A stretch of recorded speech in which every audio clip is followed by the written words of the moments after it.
एक बार की बात है, राजा जयेश कोटा नगर पर शासन कर रहे थे। उनका बेटा सुदीप एक बहुत ही सुंदर और बुद्धिमान लड़का था। जब उनकी शादी होने वाली थी, राजा जयेश आसपास के क्षेत्रों से राजकुमारियों की तस्वीरें लेकर आए और उन्हें सुदीप को दिखाया। लेकिन सुदीप को कोई भी पसंद नहीं आई, क्योंकि सुदीप ने अपने ख्यालों में एक स्वप्न सुंदरी को सोच रखा था। वो तब तक शादी नहीं करना चाहता था जब तक कि उसे वैसी लड़की ना मिल जाए।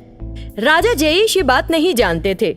मेरे ख्यालों में बसी स्वप्न सुंदरी ऐसी नहीं दिखती। राजा बार बार इस बात को सुनकर थक गया और बोला, तुम खुद जाकर ऐसी लड़की ढूंढो। तब सुदीप ने एक प्रसिद्ध चित्रकार को बुलाया। उसने अपने ख्यालों में बसी स्वप्न सुंदरी की विशेषताओं के बारे में उसे बताया और उस कलाकार को तस्वीर बनाने के लिए कहा। उस तस्वीर को देखकर सुदीप बेहद खुश हुआ और उसने उस कलाकार को कुछ कीमती तोहफे दिए और उसे विदा किया। एक शैतान ने खिड़की के बाहर से ये सब होते देखा। वो शैतान एक शरारती शैतान थी। हमेशा भोजन पाने के लिए संघर्ष कर रही शैतान को एक अच्छा उपाय दिमाग में आया। मैं ये बन जाऊं तो पसंदीदा भोजन रोज खाऊंगी। ऐसा सोचकर वो शैतान उस राजकुमारी में बदल गई। अगले दिन सुदीप ने वो तस्वीर 2 सैनिकों को दी और उन्हें उसमें बनी लड़की को ढूंढने बाहर भेजा। थोड़ी देर बाद, क्या हुआ? तुम खाली हाथ क्यों आए हो? प्रिय राजकुमार, दरवाजे पर तो देखिए। सुदीप ने तुरंत दरवाजे की तरफ देखा और अपने ख्यालों की स्वप्न सुंदरी को महल में लहराते हुए आते देखा। इससे सुदीप का दिल खुशी से गदगद हो गया। लेकिन वो ये नहीं जानता था कि वो जिसे देख रहा है वो दरअसल एक शैतान है। सुदीप जो बहुत उत्सुक था, उसने अगले दिन उससे शादी भी कर ली। फिर स्वप्न सुंदरी के रूप में उस शैतान ने ढेर सारे पकवान बनाए और खाने शुरू कर दिए। सैकड़ों लड्डू पल भर में गप कर गए। इतना खाने के बाद भी वो कहने लगी कि उसे और भूख लगी है। सुदीप ने केवल उसके लिए खाना बनाने के लिए 10 रसोइये नियुक्त किए, लेकिन उसकी भूख को देखकर वो रसोइये भी हैरान हो गए। सुदीप ने भी एक दिन उसका खाने का तरीका देखा तो उसे संदेह हुआ। ये इतना कैसे खा रही है? क्या ये शैतान है? वो ये सोचने लगा। फिर आखिर वो अपने पिता के पास गया और उन्हें ये बात बताई। ये सुनकर राजा जयेश कुछ देर सोचते रहे। कल पारिवारिक भोजन की व्यवस्था करो, सब साथ भोजन करेंगे, हम उस लड़की को देखेंगे। अगले दिन रसोइयों ने विभिन्न व्यंजनों को तैयार किया और उन्हें खाने की मेज पर रखा। राजा जयेश, उनकी पत्नी, सुदीप और उसकी स्वप्न सुंदरी खाने की मेज पर बैठ गए। लड़की ने 1 मिनट के भीतर अपना खाना पूरा खा लिया। फिर सुदीप की प्लेट से खाना गायब हो गया। फिर राजा और रानी की प्लेटों से भी भोजन गायब हो गया। जब राजा ने ध्यान से देखा तो भोजन उनकी प्लेटों से उठकर उस लड़की के मुंह में जा रहा था, जिसे देखकर हर कोई हैरान हो गया। राजा को समझ आ गया कि स्वप्न सुंदरी दिखने वाली लड़की शैतान है और उसने एक योजना बनाई। अगले दिन उन्होंने सभी रसोइयों को महल से बाहर भेज दिया और महल में कोई भी खाने की चीज नहीं छोड़ी। उस शैतान ने महल में हर जगह खाना खोजा, लेकिन कुछ भी खाने को नहीं मिला। शैतान भूख बर्दाश्त नहीं कर पा रही थी और उसे गुस्सा आ रहा था। तभी सुदीप वहाँ आ गया। शैतान ने गुस्से में उसकी जम के पिटाई कर दी। आखिरकार सुदीप को अपनी गलती का एहसास हो गया। फिर सुदीप ने उस लड़की से शादी करी जिसे उसके पिता ने उसके लिए चुना। एक बार की बात है, भीमवर गांव में राजू नाम का एक युवा लड़का रहता था। वो बहुत बुद्धिमान और बहादुर लड़का था। उस गांव के पास एक बहुत बड़ा जंगल था जिसमें कुछ शैतान रहा करते थे। जो भी उस जंगल में जाता वो कभी घर नहीं लौट पाता। एक दिन राजू ने अपनी माँ से पूछा, माँ, जब हम बाहर खेल रहे थे तो हर कोई कह रहा था कि जंगल में शैतान रहते हैं। तुमको हमारे गांव के पास स्थित जंगल में कभी नहीं जाना है, समझे? वहाँ पर सचमुच के शैतान रहते हैं। मुझसे पूछे बगैर बाहर नहीं जाना। लेकिन मैं उन्हें एक बार देखना चाहता हूँ माँ। तो राजू की माँ चौंक गई और बोली, राजू, जानते हो जो भी उस जंगल में गया लौटा नहीं है। उन शैतानों के बारे में सोचना बंद कर दो। इस तरह माँ ने राजू को गंभीरता से चेतावनी दी, लेकिन राजू की जंगल जाने की इच्छा प्रबल हो गई। उसने किसी दिन जंगल जाने का फैसला किया। कुछ साल बीत गए और राजू बड़ा हो गया। एक दिन एक बुजुर्ग महिला सड़क पर आई और जोर जोर से रोने लगी। आसपास के लोग उसके पास आए और पूछा, क्या हुआ? रो क्यों रही हो? मेरे पति जलाऊ लकड़ी लेने जंगल गए थे, लेकिन अभी तक नहीं लौटे। मैं बहुत भयभीत हूँ। कृपया आप में से कोई मेरे पति को खोज दे। ओ जंगल में, क्या तुम भूल गई कि उस जंगल में शैतान है? क्या तुम भूल गई कि जो भी उस जंगल में प्रवेश करता है वो कभी वापस नहीं लौट पाता? इतना कहकर बिना किसी मदद के वो लोग तो वहाँ से चले गए, लेकिन राजू को दया आ गई और उसने किसी भी तरह जंगल जाने का फैसला किया। उस दिन रात को राजू ने सोचा, अगर माँ को बताऊंगा तो वो कभी नहीं जाने देगी, कुछ करना होगा। ये सोचकर वो जल्दी सुबह उठा और जंगल चला गया।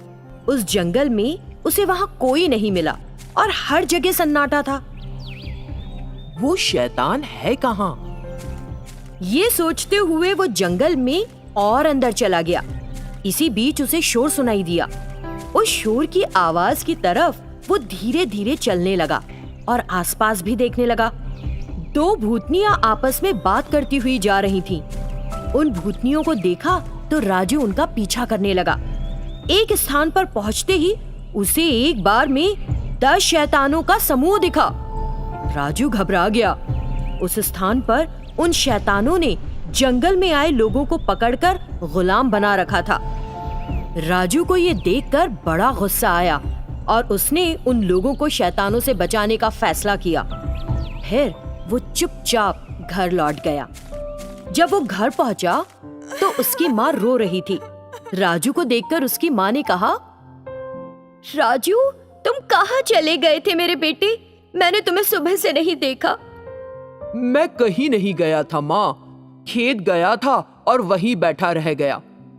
राजू रात भर सोचता रहा कि उन लोगों को शैतानों से कैसे बचाया जाए। तभी उसे एक उपाय आया। अगले दिन राजू सुबह होने से पहले उठ गया और घर से बाहर निकल गया। रास्ते में उसने बाजार से एक सफेद पोशाक और फेस पाउडर खरीदा और जंगल चला गया।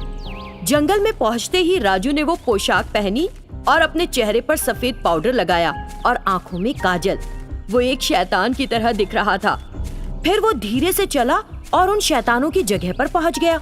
वे शैतान उन गुलामों से काम कराने के लिए उन्हें यातना दे रहे थे। फौरन राजू, जो एक शैतान के भेष में था, उन शैतानों की ओर भागा और वहां जाकर चिल्लाया, तुम सब यहाँ से भाग जाओ, हमारा सत्यानाश करने के लिए 20 जादूगर यहाँ आ रहे हैं। ये सुनकर वे सभी शैतान डर गए और डर के कारण कांपने लगे। उन शैतानों में से एक ने कहा, क्या जादूगर? चलो चलो सब भागते हैं यहाँ से। और फौरन सारे शैतान एक एक करके वहाँ से भाग गए। राजू ने शैतान का भेष हटा दिया। फिर उसने उन सभी लोगों को रिहा किया और उन्हें गांव ले गया। सभी ग्रामीणों ने राजू के साहस की सराहना की। तब वे ग्रामीण सुरक्षित घर लौट आए। अंजनीपुर गांव में 2 इंसान थे, विनय और कमल। वो गन्ने का जूस बेचते थे। उनका व्यापार अच्छा चल रहा था और वो दोनों बराबर का मुनाफा कमा लेते थे। वहाँ पर एक पालतू हाथी था, विनय का, जो उसके दुकान पे ही रहता था। वो बहुत ही बुद्धिमान हाथी था। साथ ही वो बहुत ही नम्र और किसी को परेशान नहीं करता था। विनय जो भी उसे देता था वो खा लेता था और उसकी सारी बातें वो सुनता था। एक दिन कमल के दिमाग में एक बात आई। विनय हर रोज अपने दुकान पर आता है, वो कभी छुट्टी नहीं लेता, एक दिन के लिए भी।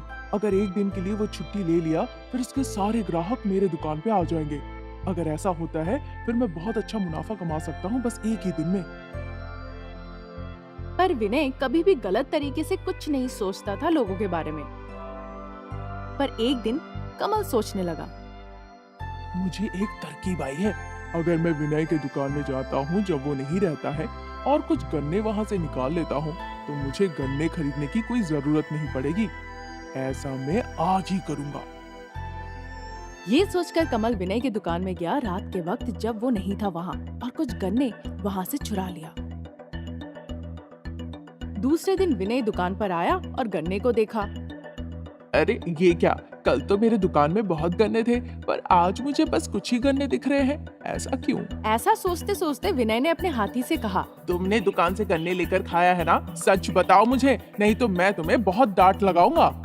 पर हाथी ने अपना सर हिलाकर बताया कि उसने नहीं खाया। तुमने गन्ने खाए नहीं है, मैंने गन्ने का जूस निकाला नहीं है, फिर बाकी गन्ने गए कहाँ?